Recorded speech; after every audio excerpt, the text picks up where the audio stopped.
So I had to get rid of Marty because he had to go and do a day's work. So I have Paul here, Paul Monaghan, who's the sustainability guru for Mannok. You can give us our official title. Well, we're sustainability manager for Mannok. Yes, that's what we do. Brilliant. So I've seen this book. I was very impressed, but I'm a bit of a geek. I'm becoming a geek in sustainability. Yeah, so I was extremely impressed with this. Yeah. Marty handed me this.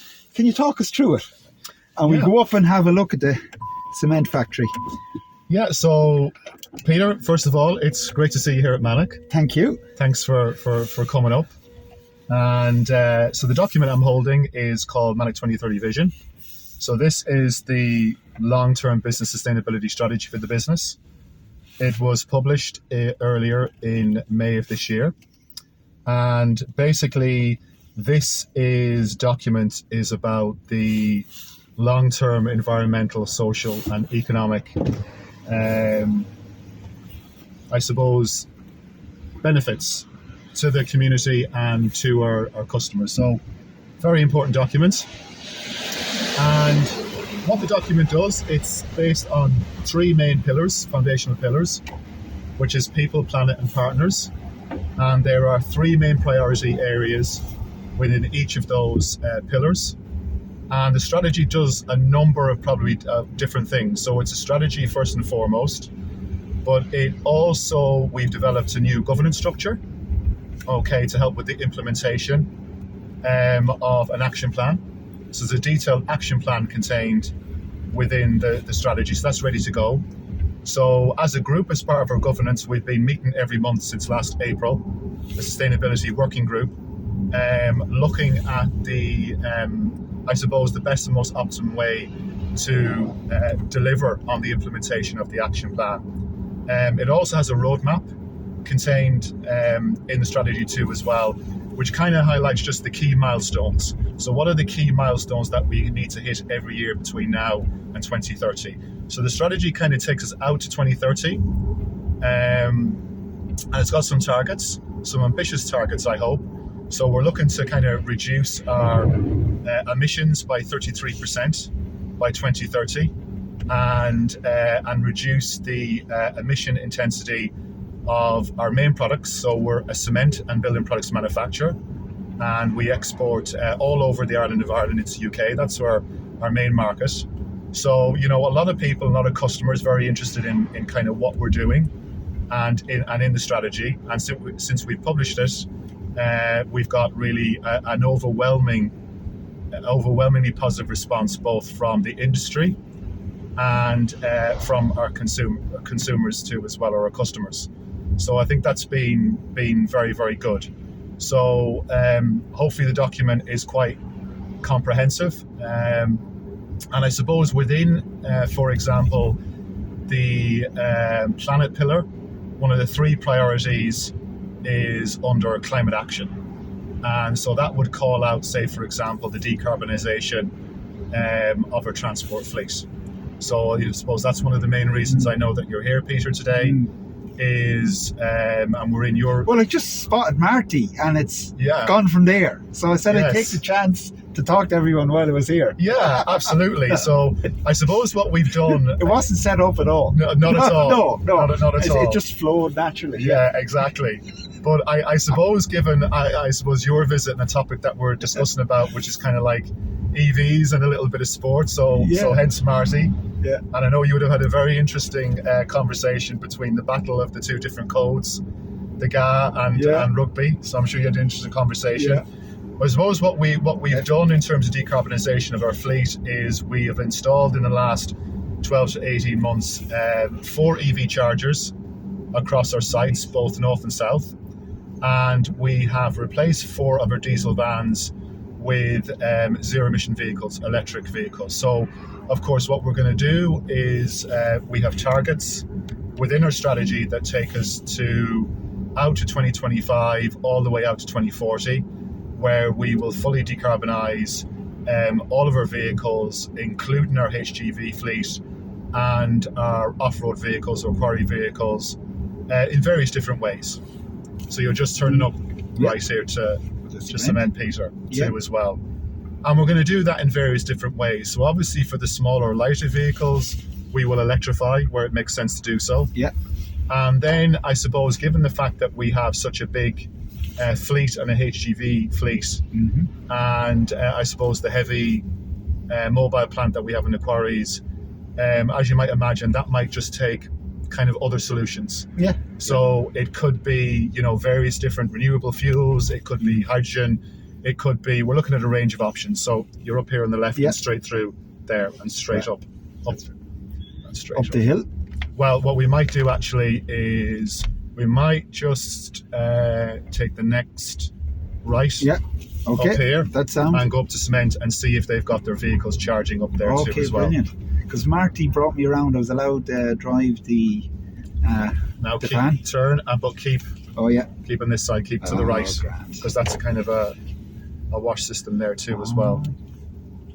So we'll just go up to cement here, and weather permitting, we might just see the Cement's EV vehicles. They've got a charger. So we installed last year these 22 kilowatt twin socket fast chargers. So you can charge up 2 vehicles at a time. And there's 2 actually of the EV vans. Look really great. I love the branding on them. They've got the Mannok branding, and you're just turning left here. Oh, great! Yeah. So you've got here, so you can kind of see there. So you can kind of park. You can kind of park anywhere that you kind of find a space there too as well. So we just move this around a little bit. Yeah. So there's the van. So you can see the van and charger. So they have 2 of them there. So there are locally sourced zero emission vans that we have. So we basically have 4 chargers and 4 vans. So probably important to say it's good to make a start on our transport decarbonisation journey. And so I'm very interested in, like, the vans are brilliant, the electric cars are brilliant. Anything up to the size of a van is looking like electric's going to be the thing. I know people go on about hydrogen, but that's like it's a long way away, and we have a good solution at the moment. So let's run with it. Basically electric, but big machines, big HGVs, big lorries, mining machinery, quarry machinery, all that kind of stuff, boats, ships, all that kind of stuff. It's looking like that might be hydrogen or the like, biofuels and stuff. So where are you with that? What are the options you're looking at? Yeah, so I suppose we're kind of looking at all of those options there too as well. When we thought about, and when we published the sustainability strategy, there's another piece of work that we did and we released around the same time, and that's called the Energy Valley concept. So I suppose in answer to the current situation that we find ourselves in, with kind of war on the continent of Europe, the significant energy price inflation, and I mean, I suppose you have to realise that Mannok is one of the biggest energy consumers, on the island. So I mean, our energy bill runs into the multiple tens of millions, and in the last 18 months or 2 years, we would have seen our energy bill increase multiple fold by tens of millions. So you can imagine the impact that kind of has. Too as well, and so that's it's in response to that we've looked at decarbonising as part of our decarbonisation strategy. Is what could we do that was more than just maybe buy in an alternative green fuel? Is could we become more independent, more autonomous in terms of generating our own renewable energy, renewable fuels. So I suppose what we first looked at is, we're in a high wind area here, we have an industrial base, and we have a large fleet. So could we use the local wind assets that we might see in a little while we could up drive in the up mountain. towards them. Yeah, we should drive. We should actually drive up Okay. towards it. Yeah, Because I think we the might wind turbines. we might get caught actually here because we've no high vis. So Oh, fair enough. we probably can't get out here next time. actually. Yeah. Maybe next time too as Well, well. go back out to where it came in. Or, yeah. Yeah, back up That's there, just grand, yeah. reverse. Yeah. But we're looking at the existing infrastructure that's already in place and how best we can utilize that. And potentially we're looking at a green hydrogen project. It might make sense to do that. Okay. That will help us decarbonize. And we can also, the interesting thing about that too as well as producing green hydrogen, that could be used in transport as an early off-taker. It could then be used in industrial processes when that technology is mature. But also, one of the byproducts of that process is it produces oxygen. And we have the opportunity to use that oxygen to improve the capacity and the efficiency of our combustion process, particularly here up in the cement factory. And so we can use all of that oxygen byproduct from the electrolysis process that produces the green hydrogen. And then what you'll do is maybe scale that up over time. So it's quite interesting. But then I suppose what we foresee is maybe bringing back some of the control of energy production back inside the business and back inside the group. Is could we, over a kind of a long period of time, and we're talking about the next 10 or 15 years, is could we build out our own renewable energy assets? You're heading right up here and straight up. Yeah. Just mind the traffic there. Oh, yeah. Is because you've got quite a few trucks. Is could we build out our own renewable energy assets and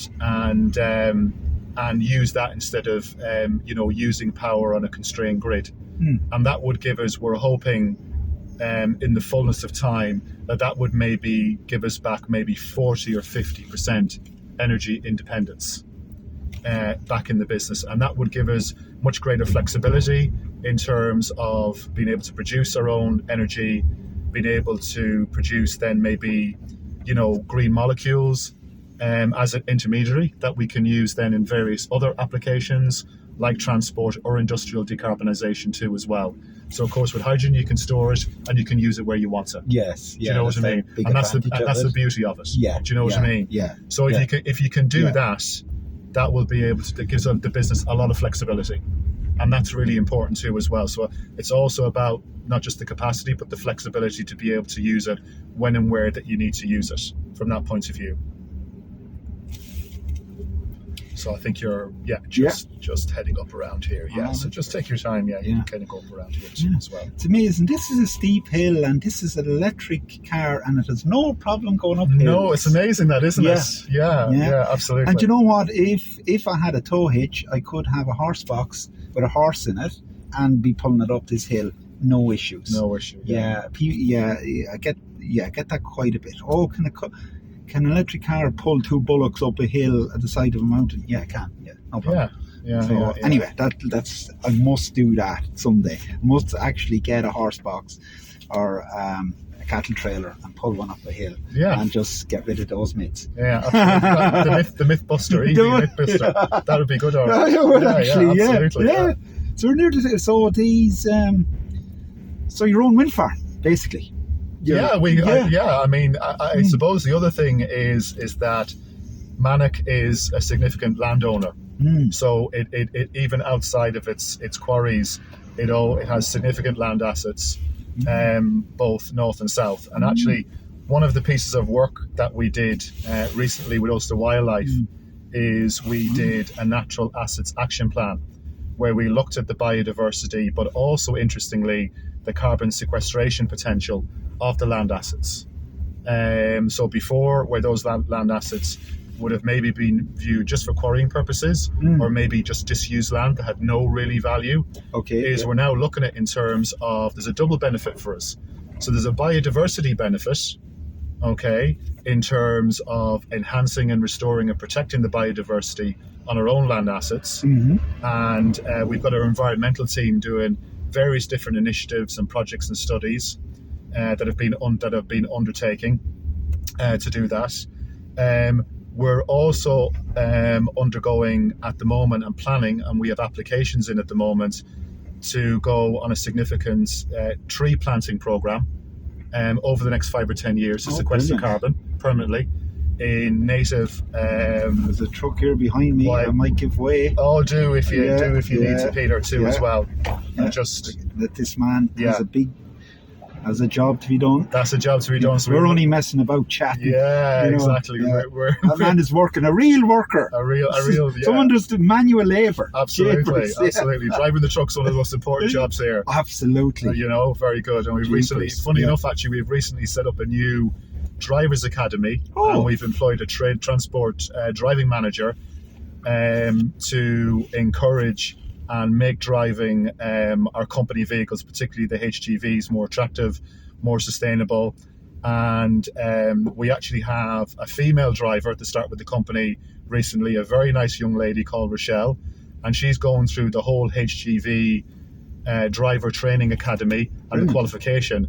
So Rochelle is at the moment out somewhere here driving a 50-ton plus tipper truck. No bother to her. No bother. And that's fantastic. Yeah, it's brilliant. And so we do have some very, very strong female role models out there, and that's great to see in this kind of business, in this industry. Yeah, because it would be, up to now, I suppose, or recently, it's been a man's world, hasn't it? Look, this is a very, very industrial work environment, and it is male dominated, but we do still have quite a number of female employees in leadership positions, and my experience of them is that they're very good, very, very positive, and really excellent role models in the company too as well, and a kind of a pleasure to work with. So it's very, very good. So kind of going back to what we were talking about with the wind turbines and the land assets. So we've got we're in control of our land assets. We did the study with Ulster Wildlife, huge biodiversity potential there. We're going on a tree planting program, comprehensive program. And also then what that means too as well was that's a double benefit. The triple benefit in that we also have land assets that we can use, for example, if we want to install and build our own renewable assets such as wind turbines and solar farms too as well. And that would be our vision, that would be our aspiration for the business. So so I suppose what we're looking to do, Peter, fundamentally is, as an industrial and manufacturing base located here in a marginal area on the border between Northern and Southern Ireland, is maybe turn some of those perceived disadvantages into real advantages. So we've kind of just flipped that round. So there's a lot of things that are going for us here that could, definitely bring this project to fruition.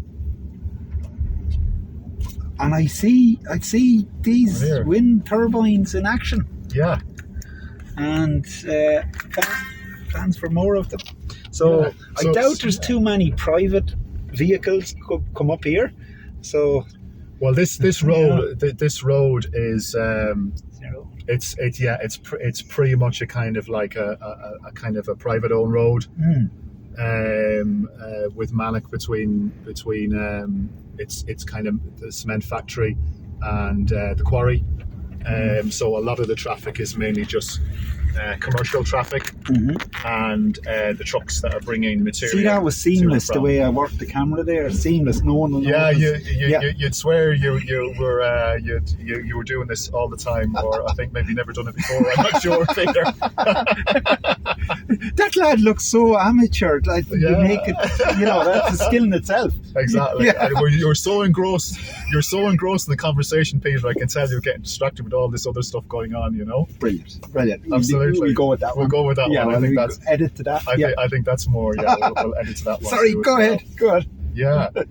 So I don't know if we want to kind of pull in somewhere. So you're kind of up here in kind of Slieve Russian wind farm territory. So this is kind of multiple kind of wind turbines. I think something like 54 megawatt capacity. And initially what we're doing is we're kind of looking at this is there's unused curtail capacity that cannot be accepted onto the grid. Okay, and potentially that could be an early project where we could use that unused energy and that could produce in an early phase project or a first phase project, that could actually produce some kind of renewable fuel or green hydrogen that then could be used to decarbonise parts of the business, including its fleet of vehicles. Brilliant. So there's wasted energy coming from them already. So let's make fuel, run vehicles. Yeah, absolutely. Let's just maybe go out, if we can go out a second and see, can we just get the cement? So Paul, we're at the top here, Sleeve Russian, and wind turbine. It's great to be back in the car, Peter. Yeah. I thought I was going to take off. Your hair blew away. I know. And mine got all messy. I've lost my hair, Peter. We need to go, after this, we have to go and find it again. Here, I'll give you some of mine. Yeah, we have to do that too as well, yeah, so no problem. Could be up here a while. If you're looking for my hair, we could be here a while. Go on, tell us what's going on here. Obviously, there's a wind turbine. Yeah. So look, we're here at the top of Sleeve Russian, and I suppose really is, we see the wind turbine in the back, and we're surrounded here by wind turbines. So we're kind of coming all the way through the past.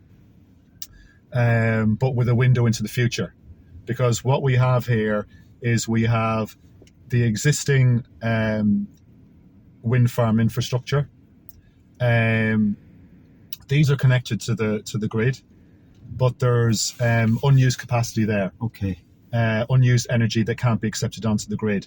So we recently commissioned a feasibility study with some government support, looking at the possibility of using that, what they call curtail capacity, and taking that and producing a renewable green fuel, so green hydrogen, and the potential for that to both help decarbonise our fleet and also start decarbonising our industrial base. Okay. And we would start that on a small scale and then maybe scale that up over time as it becomes commercially and economically viable for the business to do that. And I suppose, even from as being an energy user, even if we just take, given where we are, electricity. So again, we would be one of the biggest electricity users anywhere in the country. So we would use, even from an electricity point of view, is we would use the equivalent electricity to a kind of a medium-sized town. Right, really? Yeah, really? that Okay. much basically. Okay. Right. Population equivalent. So we have the opportunity to use what we have here to really have a keystone project that would start us on our journey to decarbonise the business. And that's really important to just get going, Peter. Going. Yeah. So I suppose a lot of, what we have done and what a lot of us have done is we've kind of developed the strategy, we've done an action plan, we've made the pledges. Now we need to kind of start get things done, get things going and take action and do that too as well. But in the early phases, what we can do is maybe use what we have around us. Okay. And then what we can see around us here, there's a vision then that we could go and build this again. With a various different partnership and consortium on our own land assets or in the local area, where we could build additional renewable capacity that would help decarbonise, I suppose, that significant part of our energy which we consume in the business, which is electricity. I think earlier in your video, really connecting where we are down to the cement factory, is we've identified within the strategy, as you know, you have a copy of it, you've seen it, is we've identified the projects to decarbonise the cement factory, and those projects fall into four main categories. Okay, so they are alternative fuels. So that's kind of using alternative fuels such as solid refuse fuels and hydrogen to displace the fossil fuels. It's alternative raw materials such as locally sourced clays that are lower carbon All right. Okay. and can be consumed and can be kind of combusted or burned at lower temperatures. Okay. So one of the big challenges, Peter, that the cement industry has is that the majority of its emissions are non-fossil fuel based emissions. So if we got rid of all of our fossil fuels tomorrow, Okay. if we could do that, Mm. is that would only represent around a third or Oh, 40% of the total of the emissions. Okay. Right. So the majority of the emissions, so 60% or around 2/3 of the emissions, are from burning the limestone that we quarry locally at really, really high temperatures, almost volcanic temperatures, Right. at over 1400 degrees. And that liberates very significant amounts of, so what you would call process emissions. Right. Right. So you're going to need other solutions to that. Yes. Okay. So, and the way that you're going to do that is by using these alternative raw materials, lower carbon raw materials, but also there's going to be another part of that, which is going to be carbon capture. Okay. So Okay, carbon, what they call right. CCUS. Yes. Yeah. So carbon capture, utilization and storage. And so that's something that we're looking at, various different technologies, speaking with various different innovative suppliers that are doing interesting things in the space too as well, and about, how could we, deliver even, kind of small scale or pilot projects on the site here that then you might be able to scale up kind of over time too as well. So we're kind of quite excited about that particular area too as well. And then there are other areas that we would look at in terms of other projects that could decarbonize the cement making process, and they can be stuff like fillers or binders or other renewable energy sources that would help decarbonize the business too as well. So there's no one silver bullet. Yeah. That's the important thing. Is you're going to need to look at various different decarbonization projects and pathways, and we're currently exploring several of those at the moment.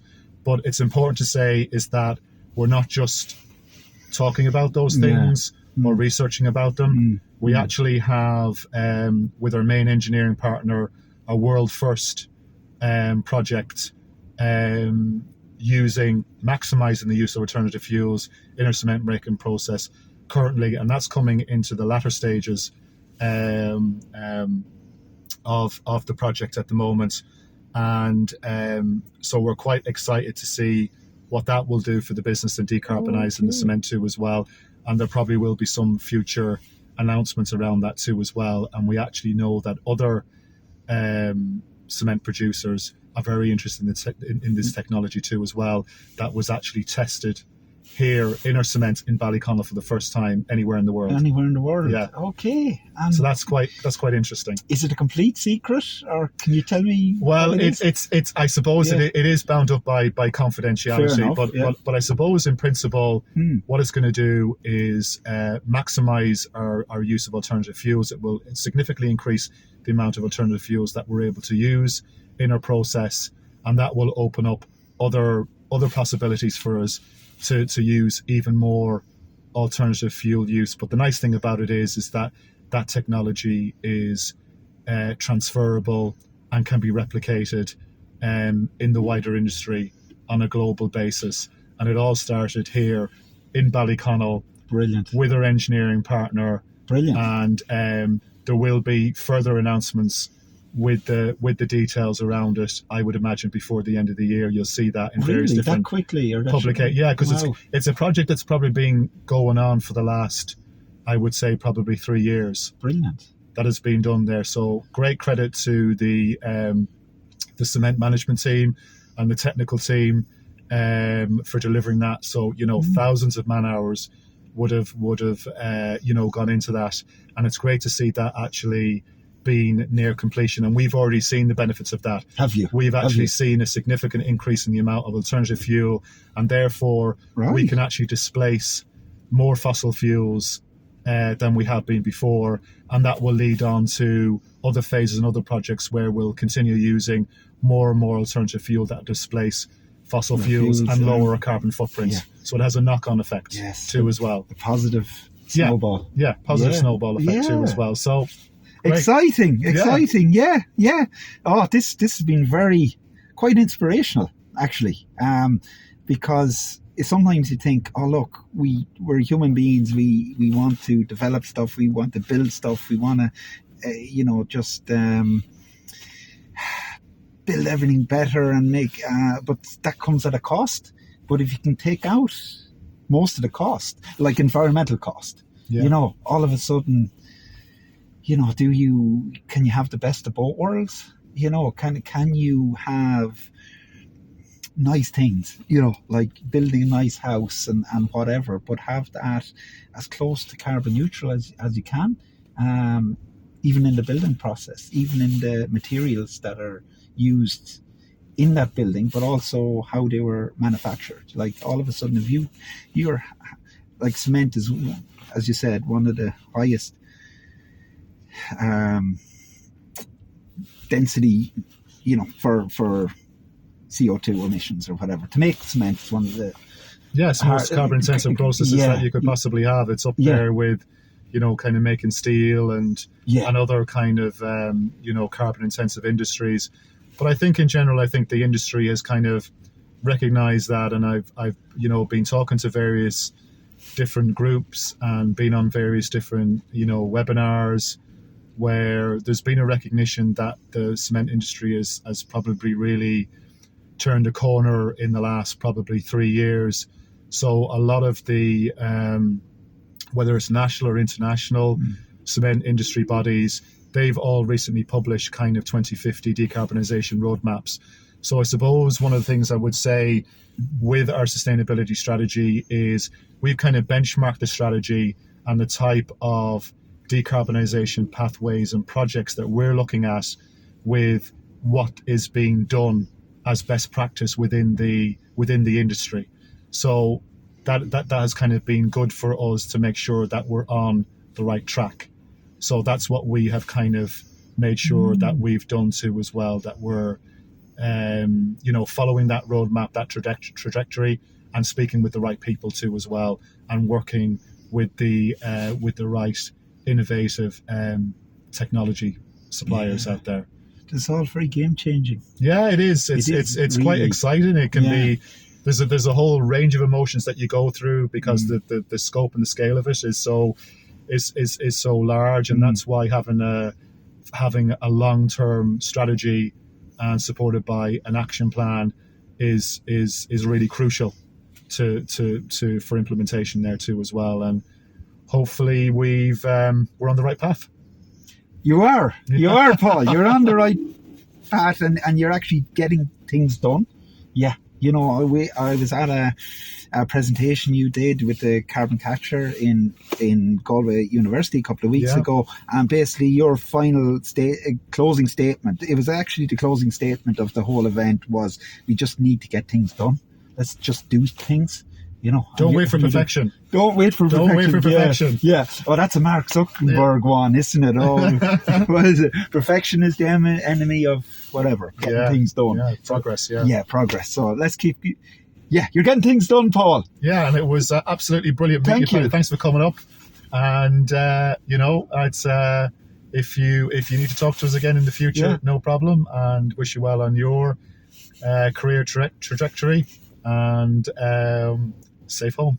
Thank you very much. No problem. I've got a lovely car here to drive home anyway. So at the start, I'm driving from Castlebar. I'm just going up to Enniskillen. So just happened to meet Marty. Now I've had a chat. Spent more hours here than I thought I would, but it's been a brilliant day. I have to get to Limerick and then back up to Galway. And do you know what? Not even one little ounce of anxiety, because I know this car can do the job. Yeah, and brilliant. The charging is there, so I'm going to charge now on the way down to Limerick. And thanks very much, Paul. Pleasure. Drive on.